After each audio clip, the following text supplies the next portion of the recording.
Kardeş heyvanın bereketli olsun. Hoş geldin kardeş. Çok sağ ol, Allah razı olsun.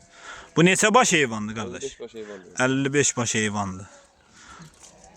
Hamısı Bunun neçəsi qızıl yelindi, neçəsi boğazdı? 5-6'sı kızıl yerinde kardeş. 5-6 başı qızıl yelindi. Hamısı da boğaz. qoşdan çıxıb, hamısı da Yavaş boğaz yavaş heyvanlar. yelinir. Yavaş-yavaş da yelinir. Sən dedim bunu çom götürən olsa qiymət münasibdir. Ha kardeş. Çom Razılaşıb dedim verəcəm. vereceğim. Çom götüren olsa Seçmə dedim biraz qiymət seçme dəyişəcək. ha biraz fark ediyor da. Yani çom olsa mağara da sərf ediyor da. Geden yok da saxlayınca.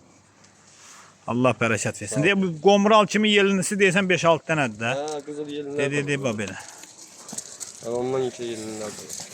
Geç kabağına koy. Geç hadi geç kabağına. Gel vergi üstlendir. Hə. İyi kadın. Kızıl yerinde. Diye o kızıl yerinde. Maşallah olsun, yox. Sort heyvandır da bu. Ay öyle bunlara öyle bile saklamamış. Sen bilsen ki bunlara ne kadar yer, ot, yem. Allah bərəkət Sağ ol versin. kardeşim.